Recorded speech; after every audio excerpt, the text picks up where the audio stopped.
Welcome to this channel for English Grammar. This is Purple Flower Tutorials and today we will begin with our new topic can, may, should, must for class 4th.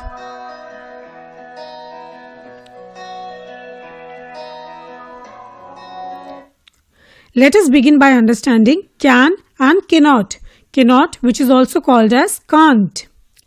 Now, can suggests the ability to do something. Can क्या बताता है? किसी चीज को कर पाने की ability. For example, I can arrange those flowers in the bouquet. Bouquet में वो जो फ्लावर्स हैं उनको मैं अरेंज कर सकती हूँ या कर सकता हूँ. ये कर पाने की एबिलिटी कौन से वर्ड से एक्सप्रेस हो रही है? By the word can. Priya can run for 2 kilometres daily. Priya रोज 2 किलोमीटर भाग सकती है. ये भाग पाने की एबिलिटी जो है ये कौन से वर्ड से एक्सप्रेस हो रही है? By the word can. Now cannot suggests the absence of some ability. वहीं पे cannot क्या सजेस्ट करता है? किसी चीज को ना कर पाना.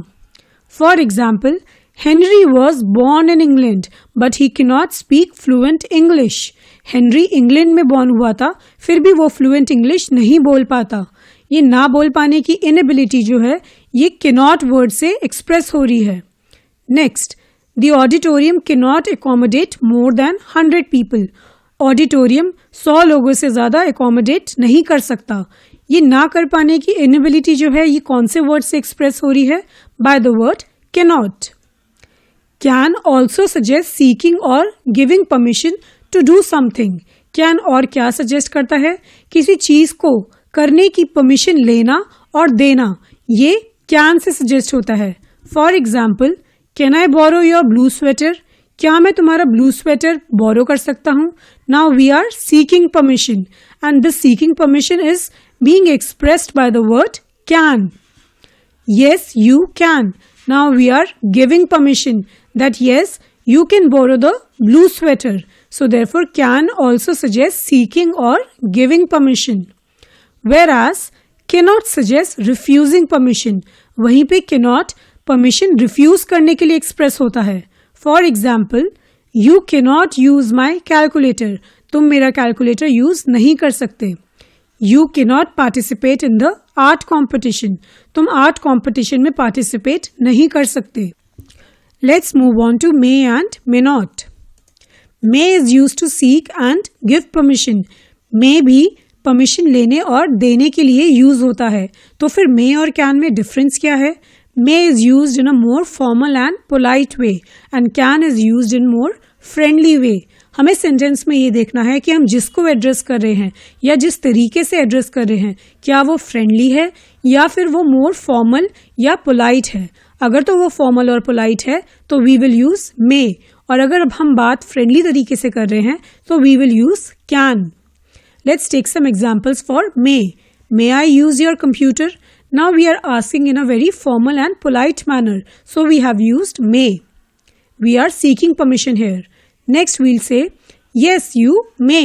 Now we are giving permission in a polite and formal manner. So we have used may. May not is also used to refuse permission. May not permission refuse करने के लिए use होता है. For example, you may not ask another question. Now we are refusing permission to ask another question. So we have used may not. You may not leave the room without completing your work. तुम room नहीं छोड़ सकते जब तक तुम्हारा काम complete नहीं हो गया. So we have refused permission. So we have used may not. We'll revise that both may and can are used for permission, but may is more polite than can and can is more friendly. Let's move on to our practice exercise. Complete the following sentences by filling the blanks with can, cannot, may and may not. अब हमारे पास कुछ sentences given हैं जिसमें जो blanks हैं उनमें हमें can, cannot, may या may not से blanks को fill करना है. Let's revise. Can हमने क्या पढ़ा था? Can is used for some ability to do something and cannot is used for some inability to do something. Can is also used for seeking and giving permission and cannot is used for refusing permission. Whereas may is also used for seeking and giving permission in a more formal manner and may not is used for refusing permission in a formal manner. Let's begin with our practice exercise. First sentence, my father is old but he dash read without glasses. अब ये sentence क्या कह रहा है? ये sentence कह रहा है कि मेरे फादर ओल्ड हैं पर वो ग्लासेस के बिना भी रीड कर सकते हैं। So we are expressing some ability. So we'll use can here. My father is old but he can read without glasses. Next sentence, I dash climb the hills at Mussoorie but I dash climb Mount Everest. अब यहाँ पर इसको हिंदी में आप convert करें तो ये sentence क्या बनेगा कि मैं हिल्स जो मसूरी में हैं उनको क्लाइम कर सकता हूँ लेकिन मैं माउंट एवरेस्ट क्लाइम नहीं कर सकता। तो एक जगह यहाँ पर एबिलिटी की बात हो रही है और दूसरी जगह जहाँ पर हम माउंट एवरेस्ट की बात कर रहे हैं वहाँ पर इनएबिलिटी की बात हो रही है। So we'll use can here. I can climb the hills at Mussoorie but I can not climb Mount Everest. Next sentence, ma'am dash we attend the music competition. अब यहाँ पर एक फॉर्मल तरीके से एक पोलाइट मैनर से बात हो रही है because we have used the addressing of ma'am. Ma'am क्या हम म्यूजिक कॉम्पिटिशन अटेंड कर सकते हैं? So we'll use may here because we are talking in a polite and formal manner and we have addressed the person as ma'am. Now the teacher says, no, you dash. I want you to be present in the class. I am going to teach something very important. अब यहाँ पर भी teacher जवाब दे रही है तो ये यहाँ पर हम may not ही यूज करेंगे क्योंकि यहाँ पर एक कम्युनिकेशन फॉर्मल लेवल पर एक पोलाइट लेवल पर हो रहा है। No, you may not. I want you to be present in the class. I am going to teach something very important. Next, she dash begin the work whenever she likes. अब यहाँ पर एक formal नहीं एक friendly तरीके से बात हो रही है कि वो काम कभी भी शुरू कर सकती है जब उसको पसंद हो। So we'll use can. She can. We are giving permission in a friendly manner. She can begin the work whenever she likes. Next, a camel dash live without water for many days but it dash live without air. अब इस sentence का हिंदी विशेषण क्या है कि एक camel जो है वो पानी के बिना तो रह सकता है लेकिन काफ़ी दिनों तक रह सकता है लेकिन वो एयर के बिना नहीं रह सकता।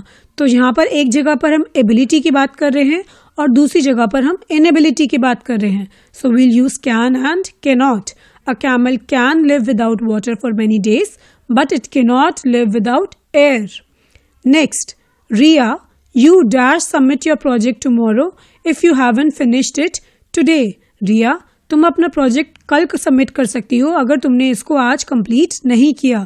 यहाँ पर क्योंकि किसी प्रोजेक्ट की बात हो रही है तो हम किसी फॉर्मल मैनर में बात कर रहे हैं।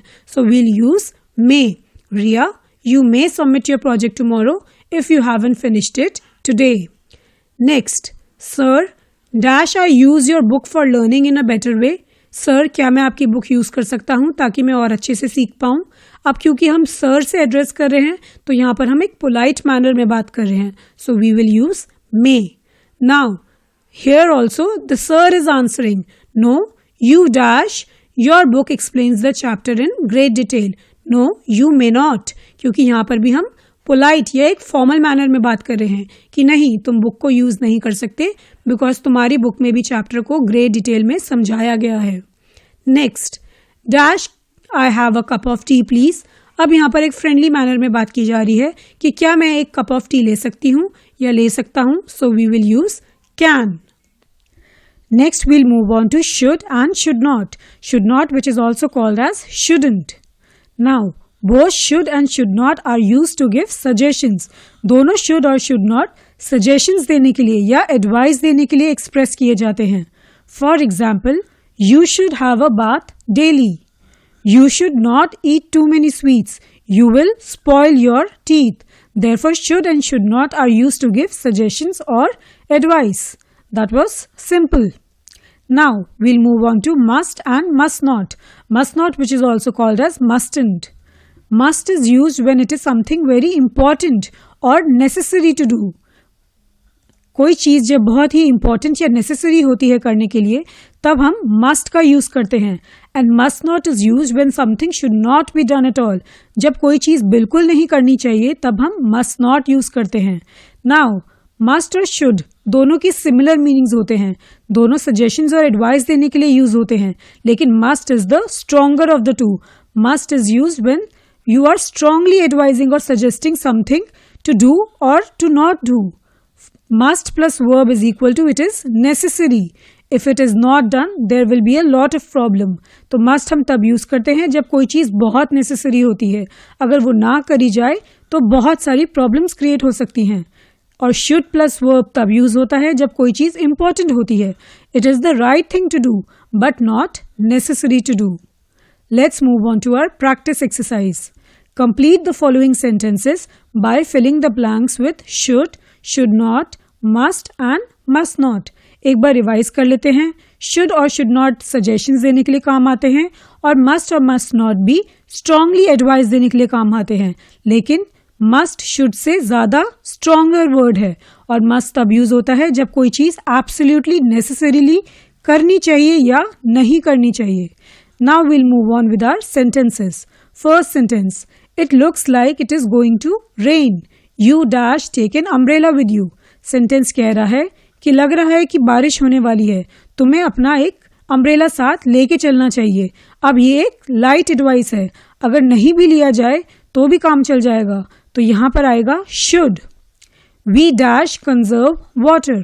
Now water is a valuable resource, therefore we should prevent its wastage. तो यहाँ पर strongly एडवाइस किया जा रहा है कि हमको वाटर कंजर्व करना चाहिए. तो we will use must. We dash celebrate with firecrackers. हम यहाँ पर कह रहे हैं कि हमें दिवाली फायर क्रैकर्स के साथ सेलिब्रेट नहीं करनी चाहिए. तो ये एक स्ट्रॉन्ग एडवाइस है because fire crackers cause air pollution and there are many other problems with celebrating Diwali with fire crackers. So we will use must not. Next sentence. You dash spent too much time in front of the television. अब यहाँ पर भी advice दी जा रही है कि तुम्हें television के आगे ज़्यादा टाइम स्पेंड नहीं करना चाहिए.